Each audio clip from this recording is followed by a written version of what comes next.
But what is the purpose of this on its own initiative under the Blue Ribbon Committee powers if everybody else can do it?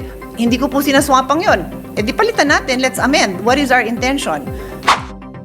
So ayan po mga kaibigan, ito nga si Senador Cayetano ay dismayado dito nga sa hindi pagsipot ni Senador Raffy Tulfo sa hearing sa Senado. At ito nga ang kanyang nireklamo na gusto niya itong pa-imbestigahan dahil ito ay lumabag raw sa roles ng Senado mga kaibigan.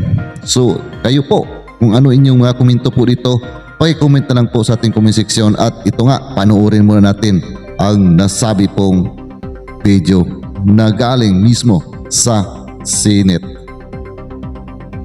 Yesterday, Senator Tulfo and myself delivered a privileged speech regarding the multi-level marketing scheme of a certain pharmaceutical agency named Belkens. And the majority leader has not referred it yet to any appropriate committee. And I heard that Senator J.V. Ejercito had a similar resolution that was filed and was not yet referred to the appropriate committee. And much to my surprise, Mr. President, the committee chaired by Senator Bongo heard conducted a hearing this morning and heard the privileged speeches of myself and Senator Tulfo. And again, much to my surprise, I was forced to attend the hearing because all the officials of the said pharmaceutical agency were present. And of course, I would also like to thank Senator Bongo for his appropriate action, for his motu proprio action in conducting the hearing right away. But rules are rules. May I know from the majority leader what did we violate any rule, the 3-day rule? Because we just delivered a privileged speech yesterday, and again, I was surprised why the stakeholders or shareholders of Belkens Pharmaceutical Agency were already present, Mr. Chair. We clarified during the hearing that the privileged speeches were referred to the Committee on Rules. We conducted the hearings is a motu proprio inquiry on the rights of the patients on the issue. No, naging hot issue na po ito. And last week po, nag-file po ng resolution si Senator JB. And Senator JB, the office of Senator JB Ejercito requested the COMSEC to invite the involved personalities. We issued the notice on April 24. We just mentioned that resolutions were filed on this. Na-mention lang po kanina, but not on the basis of the privileged speeches po. Na-mention lang po namin kanina during the hearing, Mr. President. Ask the committee through the chairperson, was there an invitation sent to the senators last week for today's hearing? Yes, Mr. President, April 24. Nabanggit kasi itong issue na ito, April 2. It was brought up by Senator Raffy Tulfo about this practice, no? So kaya ginawa natin motu proprio inquiry in aid of legislation on the rights of patients to appropriate medical care, information, and informed consent, focusing on the prescription of medicines. Napag-usapan na po itong issue na ito noong April 2. It was brought up by Senator Tulfo at naging lumaki lang siya. Last week it was mentioned sa interview yata ni Senator JB. That's why nag-issue po ang komite ng invitation April 24 at 20? 24. 24 ang notice, and then yung mga duly received naman ng mga senators' Yes, offices, COMSEC? Yes. Ayan. Mr. President, with due respect, what was the notice for? Because from my understanding, the notice that was posted is regarding bullying in the, was it hospital setting? That was the notice we received. So it is very possible that a senator who is not inclined to attend a hearing on bullying would not attend, not knowing that there's going to be another topic taken up. I think that is the important point that we should be discussing, Mr. President. What is the point of a notice if matters beyond the notice are going to be taken up intentionally? Of course, kung nabanggit, and then the chairman, you know, on the side is, oh, pakituloy lang yung issue na yon. But to intentionally have a hearing on a subject matter that is not contained in the notice, and we have sometimes 6 hearings simultaneously going on, and we have other obligations, how would we know, Mr. President? How do we properly inform ourselves? Yes. Because that is the purpose of a notice, Mr. President. You're absolutely correct. But to just give the proper information to the body, I have a copy of the Notice of Inquiry Native Legislation of the Health Committee, and it's under letter C. Yes.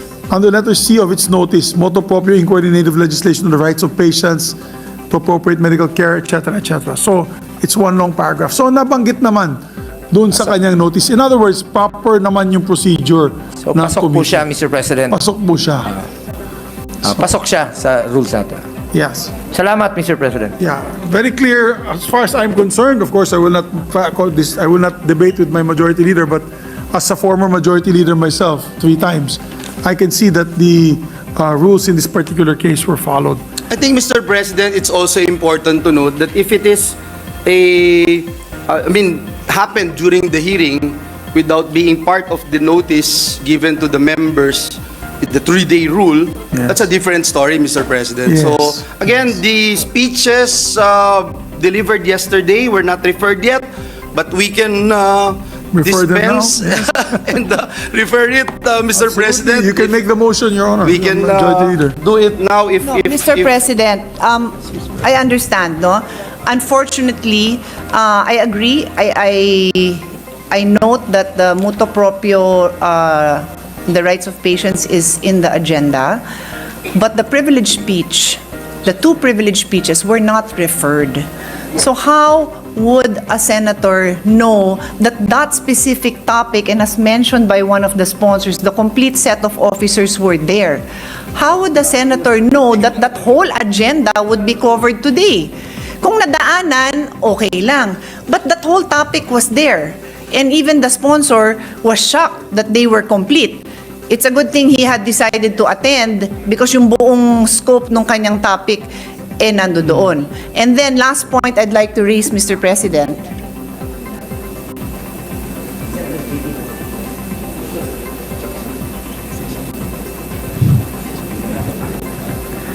It was the... Under Rule 10, sorry, Sorry. would you like to? No, go ahead. I'm sorry. Under Rule 10, Section 13, which is the enumeration of the powers of the different committees, subsection 2 says, on accountability of public officers and investigations.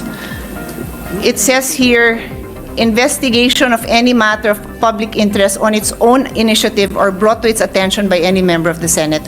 So it is only the Blue Ribbon Committee, Mr. President, that has that phrase, under its own initiatives. And for the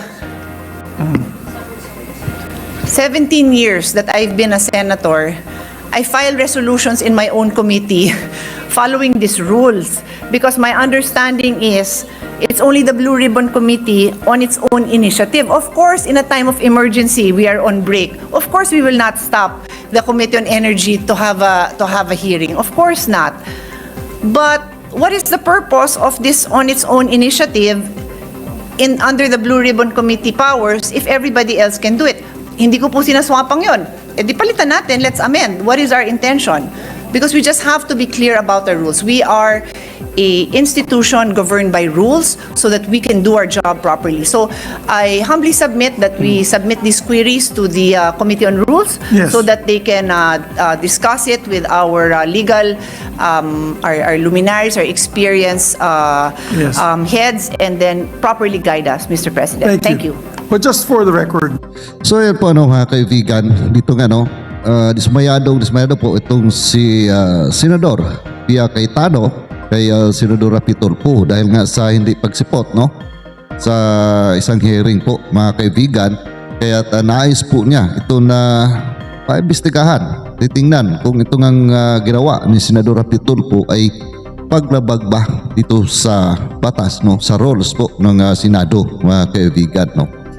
At sa akin po mga nabasa sa mga komento po mga kaibigan, mayroon pong mga ilan na nagsasabi na itong si Senador Raffy Tulfo ay dahil sa busy umano doon sa kanyang programa, sa kanya pong programa sa RTIE at sa Raffy Tulfo in Action mga kaibigan. Yun po komento natin pong nababasa mga kaibigan. Pero patungkol po rito sa complaint ni Senador Raffy Cayetano, so andyan naman po ang Senate President, siguro ay mapag-usapan po nila yan kung itong nangyayari na hindi pagsipot ni Senador Raffy Tulfo ay mayroon ba siyang nilabag mga kaibigan. So kayo po mga kaibigan, base na rin po sa inyong mga subaybayan sa mga nangyayari na mga Senate hearing, ito ba ginagawa ni Senador Raffy Tulfo, mayroon ba siyang nalabag sa rules po ng Senado mga kaibigan. So ayan, kung ano po ang inyong mga komento, pakikomento lang po dyan po sa ating comment section.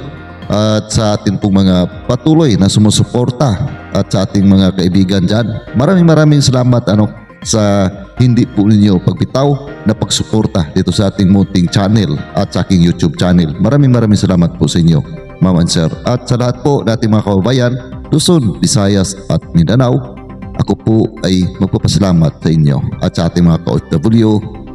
Ayan, maraming salamat at palagi lamang po mag-iingat sa po tayo naroon. At mega love shout out po sa inyong lahat. At see you po sa next video po. God bless all of us.